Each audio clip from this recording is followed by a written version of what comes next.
రీసెంట్గా NeVA national e Vidhan అప్లికేషన్ని Puducherry legislative అసెంబ్లీలో ఇనాగరేట్ చేయడం జరిగింది.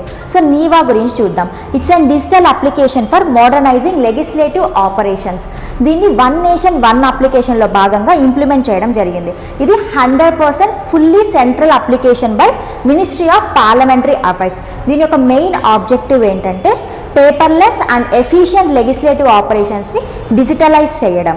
So for the first time Nagaland 2022లో ఈ నీవా అప్లికేషన్ని ఇంప్లిమెంట్ చేసింది. సో దీని యొక్క కీ ఫీచర్స్ చూసుకుంటే device neutral member centric platform. So దీన్ని ఈజీగా ట్యాబ్స్లో కానీ హ్యాండ్ హోల్డ్ డివైజెస్లో కానీ ఈజీగా యాక్సెస్ చేసుకోవచ్చు and provides real time access to rules, bills and reports.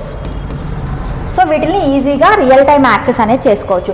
Secure portal for legislators, live streaming, unified digital repository of legislative data across all states and UTs. So వీళ్ళందరూ దీన్ని utilise చేసుకోవచ్చు. నీవా mobile యాప్ని కూడా తీసుకొచ్చారు. ఇది iOS and ఆండ్రాయిడ్లో కూడా work అవుతుంది.